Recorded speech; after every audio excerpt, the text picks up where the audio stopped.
হয়তো দর্শক, আপনি আজ যে অ্যান্টিবায়োটিক খাচ্ছেন সেটি হয়তো কালকে আর কাজ করবে না। জি, আপনি ঠিক শুনেছেন। কারণ অ্যান্টিবায়োটিকের ভুল ব্যবহার ব্যাকটেরিয়াকে রেজিস্ট্যান্স তৈরি করে এবং সেই সাথে দেখা যায় যে ভবিষ্যতে চিকিৎসা ব্যবস্থাটা আরও কঠিন করে তোলে। প্রিয় দর্শক, আমরা বেশিরভাগই লক্ষ্য করি যে কোনো কিছু হলেই মানুষ আগে অ্যান্টিবায়োটিক খায়।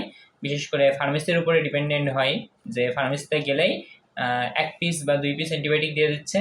সেটা খাওয়ার পরে দেখা যাচ্ছে রোগ একটু কন্ট্রোল হওয়ার সাথে সাথে তারা পুরোপুরি কোর্স কমপ্লিট করছে না, বা যারা দিচ্ছে তারাও জানে না যে এটা কোর্স কমপ্লিট করা লাগবে। সুতরাং দেখা যায় যে আলটিমেটলি এই রেজিস্ট্যান্স তৈরি হচ্ছে। প্রিয় দর্শক, এই যে জ্বর হলে অ্যান্টিবায়োটিক, সর্দি লাগলে অ্যান্টিবায়োটিক, কাশি হলে অ্যান্টিবায়োটিক, বারবার অ্যান্টিবায়োটিক খাওয়ার ফলে আপনার ব্যাকটেরিয়া রেজিস্ট্যান্স করে তোলে। ফলে পরবর্তীতে ওই অ্যান্টিবায়োটিক আপনার শরীরে আর কাজ করে না। এছাড়াও অ্যান্টিবায়োটিক সিলেক্ট করার ব্যাপার আছে। ভুল অ্যান্টিবায়োটিক খেলেও অ্যান্টিবায়োটিক রেজিস্ট্যান্স হতে পারে। ফলে দেখা যায় যে ভবিষ্যতে পরবর্তীতে যদি আপনার অ্যান্টিবায়োটিক রেজিস্ট্যান্স হয়ে যায়, সেক্ষেত্রে ওই অ্যান্টিবায়োটিক আপনার বড় কোনো রোগ হলে আর শরীরে কাজ করবে না।